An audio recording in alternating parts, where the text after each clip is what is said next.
This is a Minecraft tree. Normally, trees are one of the first things you get in a Minecraft world, but what if it wasn't? Today, I'm going to be playing Minecraft Superflat with nothing but these materials and dirt. My sole mission for this video is to get a sapling. Now, it may seem like in a world like this without structures, getting anything done is impossible. But with the help of a bunch of obscure, forgotten Minecraft mechanics, we are going to do the impossible. Now, if you're wondering why I have these specific set of materials, I maybe had a different plan for this video, but when I mined a tree I was going to start with, it didn't drop a sapling. So I decided from that moment on, I had to get my tree back. I ended up crafting my wood into a crafting table, a chest, and a bed. I got the wool from killing spiders and put it in my beautiful house. Okay, second goal, I need to have a good looking house by the end of this. After trapping some animals, I started to really put our plan together, because step one in our quest to get a sapling is we need iron. But how are we supposed to do that here? Well, during the night, there are a few mobs that spawn.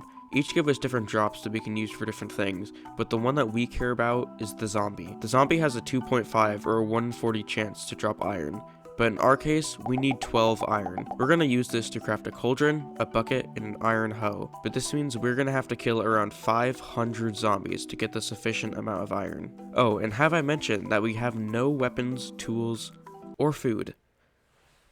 But since I can only kill zombies at night, keeping myself occupied during the day is a challenge. I spend most days just mining dirt or running around. Luckily, I had the genius idea to build a shade platform so that I could kill mobs during the day, but it's still super slow. It's actually really challenging to kill zombies during the night because every time either a spider or a skeleton hits me off and I swear— yeah, no iron yet. After a few days of repeating this cycle, I actually mined enough dirt to remove an entire chunk. In case you're wondering what I'm doing with all that dirt, yeah, it's just this. After 8 days of this, I finally got my first iron, after killing almost 100 zombies. You know, even after spending so much time on the shade platform thing, I'm starting to realize it wasn't worth it. What? Then I spent the next few days repeating this cycle until I finally decided it was time to do something. I spent a lot of time thinking of the most fitting thing that I could build, but you know what? I think I got it. I then decided that it's about time that I fixed my house, and you know, what better way to do that than to expand the mess. In the background I've been killing slimes when I'm bored, and I finally decided it was time to craft them into slime blocks. But you know what?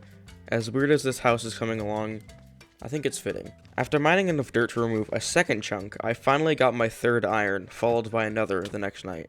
It's been 7 hours. For the record, mathematically, I should have over 12 iron by now. I've killed 648 zombies, and yet I only have 4. After getting my 5th iron, I decided to build a nice little chicken coop, or at least as nice as you can build with dirt. When I finished mining the 3rd chunk, I realized that I accidentally did it in the shape of an exclamation mark. You know, I would preserve it, but I feel like I should connect it with another mined out chunk. I then built a 30 sign because, you know, but then realized that I accidentally did it on day 30 of the world, so, you know, maybe this will become tradition. That night, I got my 6th iron, which I guess proves the magic of the number 30. And then, finally, after killing way too many zombies, I finally got the last piece of iron needed to cross the first item off our list, the cauldron. Because of how long it took me, I literally built an entire extension to my house just for a place for it. This cauldron, while seeming useless, is actually going to be what allows us to move on to the next step of our process. We aren't quite there yet, but when we get a bucket, we can wait for our cauldron to fill up from rain and get water. Why this helps us get a sapling will make sense later.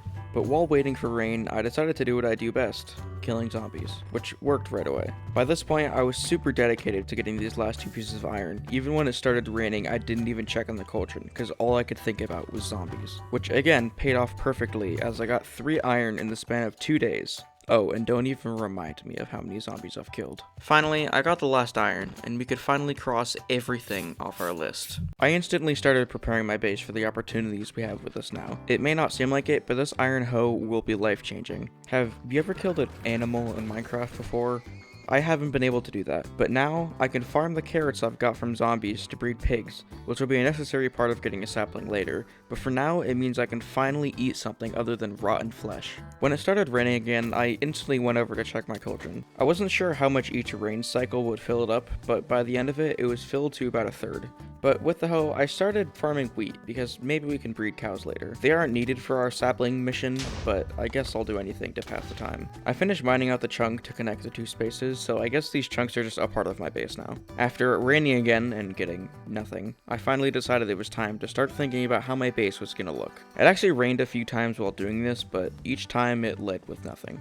Eventually, I decided to go in true Jag fashion, and instead of building a house, I was just gonna leave it as some sort of structure. But before I could even get to that, one of the worst things happened. I was just minding my own business, being unproductive as usual, when a creeper came around the corner. Without warning, it blew up the chest. I instantly panicked because, for one, most of the items in there are 100% necessary and could ruin the entire video if I lost, but also because the chest itself is irreplaceable. Luckily, I had been saving an iron sword that a zombie had dropped, so I used that to kill all the mobs that were coming into my house through the gaping hole the creeper left. Surprisingly, I actually ended up getting most of the loot, but once I did, I realized the harsh reality of what just happened. When the creeper blew up, I may have been able to save what dropped from the chest, but the chest itself was destroyed, which basically means I'm screwed. Look, I've never been known to be good at this game, especially when limited on resources, but despite that, now that the chest is gone, I basically cannot die. If I die and lose my stuff even one time, each one of the 17 hours I've spent getting to this point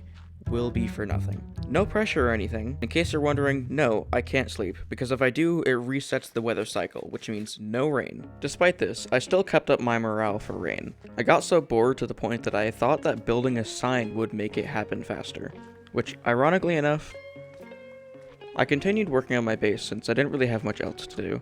I'd sit by the cauldron when it rained, but each time I got nothing. After being happy with my base for now, I just decided to go AFK and wait for rain to fill up my cauldron. I really didn't want to have to, but it's been 7 hours, and I still only have a third of what we need.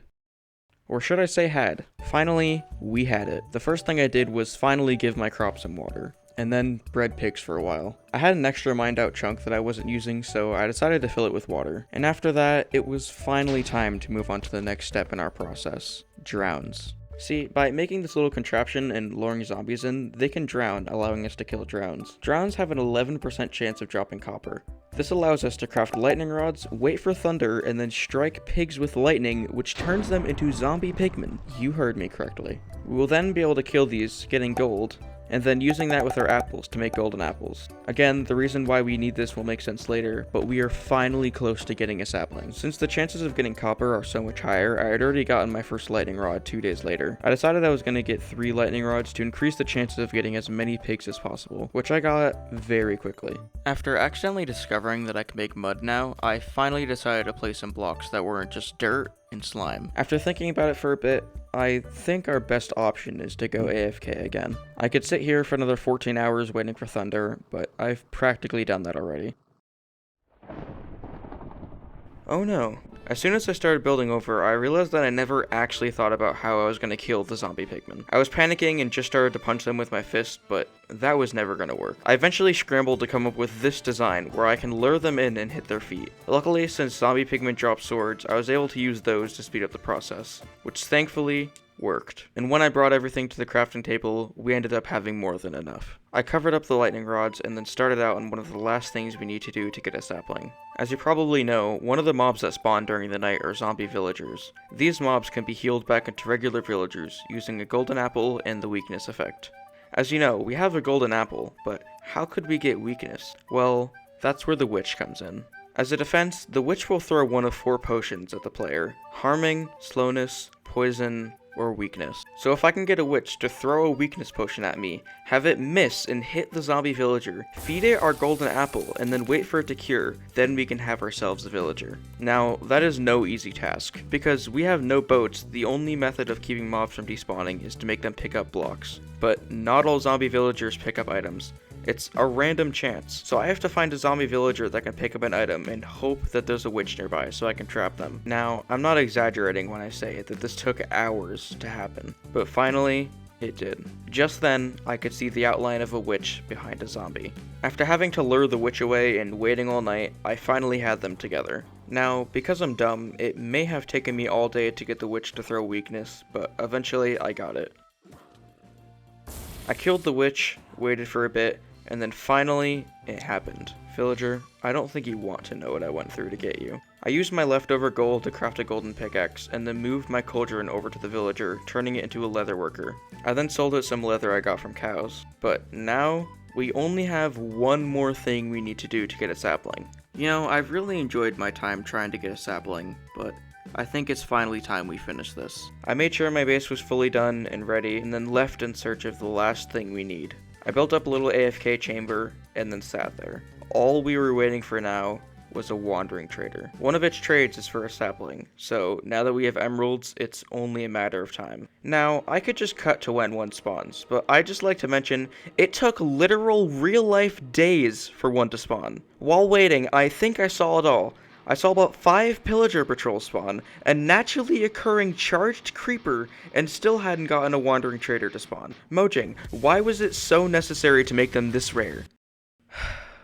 Eventually, though, I finally got it. There's a chance that in their trades they don't have a sapling, so I held my breath as I checked, and ironically enough, it had an oak sapling. I bought a few other things from it, and then let it go on its way as I ran home as fast as I could to finally be able to chop down a tree.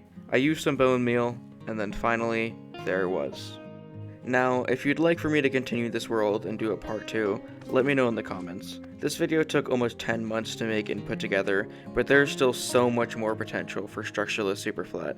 I had a great time, but it was time to watch the final sunset.